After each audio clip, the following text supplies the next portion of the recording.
Why will I never ever invest my money in Indian real estate? And I'll give you a very good example and I'll give you the best case scenario. Let's talk about 10 years back because ideally, when we are investing in real estate, we take a 10-year horizon.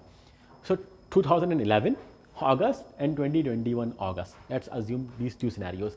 Let's assume I have bought a property in India for 1 crore in 2011 and I have sold it for 3 crore in 2021. How much profit do you think you have made?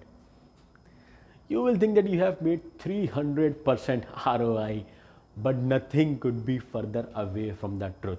Let me tell you a few money murdering things that people ignore when investing their money in India. First is currency depreciation. 1 dirham was giving you 12.2 Indian rupees in August of 2011. 1 dirham is giving you more than 20 Indian rupees in 2021. In the last 10 years, Indian rupee has depreciated Indian rupee has depreciated by 67% in the last 10 years. So no matter how much profit you have made on your property, you have already lost 67% of that in currency depreciation. How else have you lost money? In taxation. In India, you are suffering from triple taxation. How?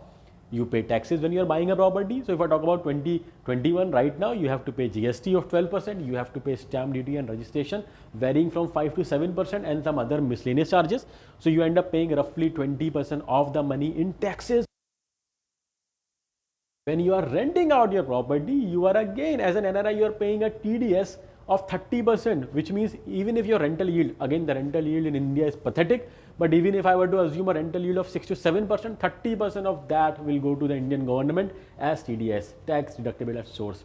Apart from this, if you decide to resell the property, if you are reselling your property within 3 years of buying, you are paying short-term capital gains tax of 30%.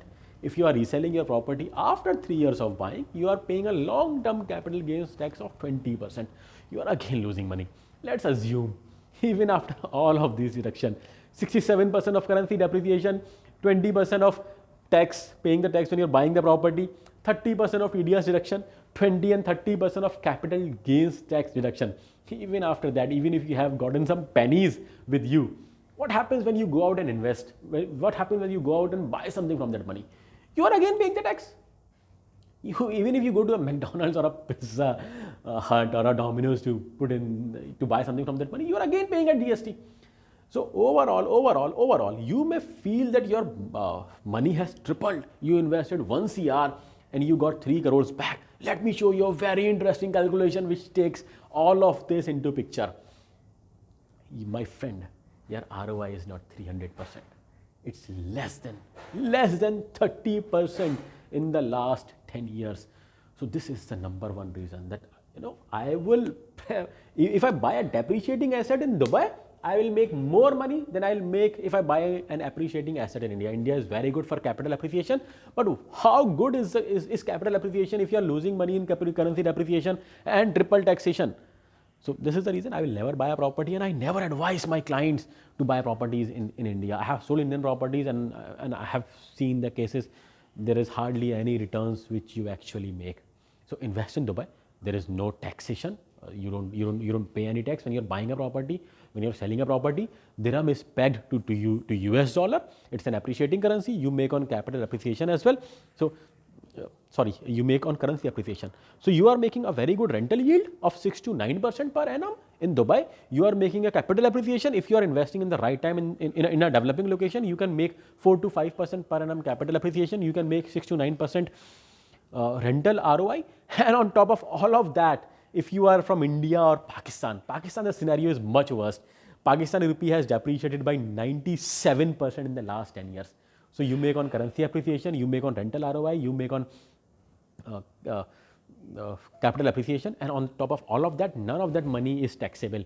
And the best part is you can withdraw that money. You can use it in India. You can use it anywhere in the world, and the government will not have a problem.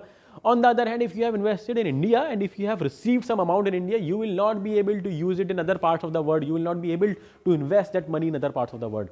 So these are some very important reasons that you should consider if you are planning to invest in India. Don't put that money in India, put that in Dubai. You will make a much better return.